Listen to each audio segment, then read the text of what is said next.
নমস্কার, আমি শুভশ্রী দা। আমি পূর্ব বর্ধমান থেকে আসছি। তো WBCS এক্সাম দেওয়া বা নিজেকে একটা প্রতিষ্ঠিত জায়গায় দেখতে পাওয়াটা প্রত্যেক মানুষেরই একটা স্বপ্ন থাকে।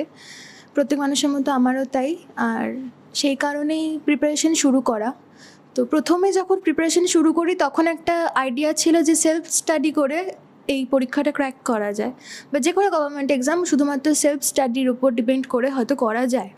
কিন্তু যত দিন গেছে মনে হয়েছে যে সেলফ স্টাডির সঙ্গে একটা গাইডেন্সের প্রয়োজন আছে, এবং সেই কারণেই আমি বিভিন্ন রকম ইনস্টিটিউটের সন্ধান নিতে থাকি।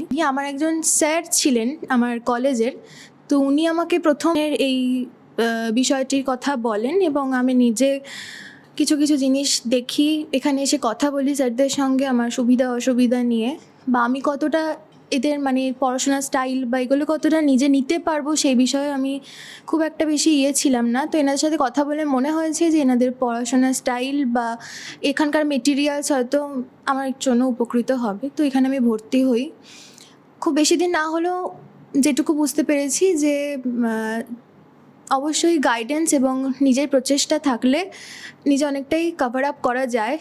যদিও এটা খুব কঠিন পরীক্ষা, তাও সেটাকে নিজের মতো করে সহজ করে নেওয়া যায়। তো সেই জন্য অনেক ধন্যবাদ ইনস্টিটিউশনকে। আশা করছি যত দিন যাবে নিজেদের আরও যে প্রবলেমগুলো আছে সেগুলো আস্তে আস্তে সলভ হয়ে যাবে। তো অনেক ধন্যবাদ।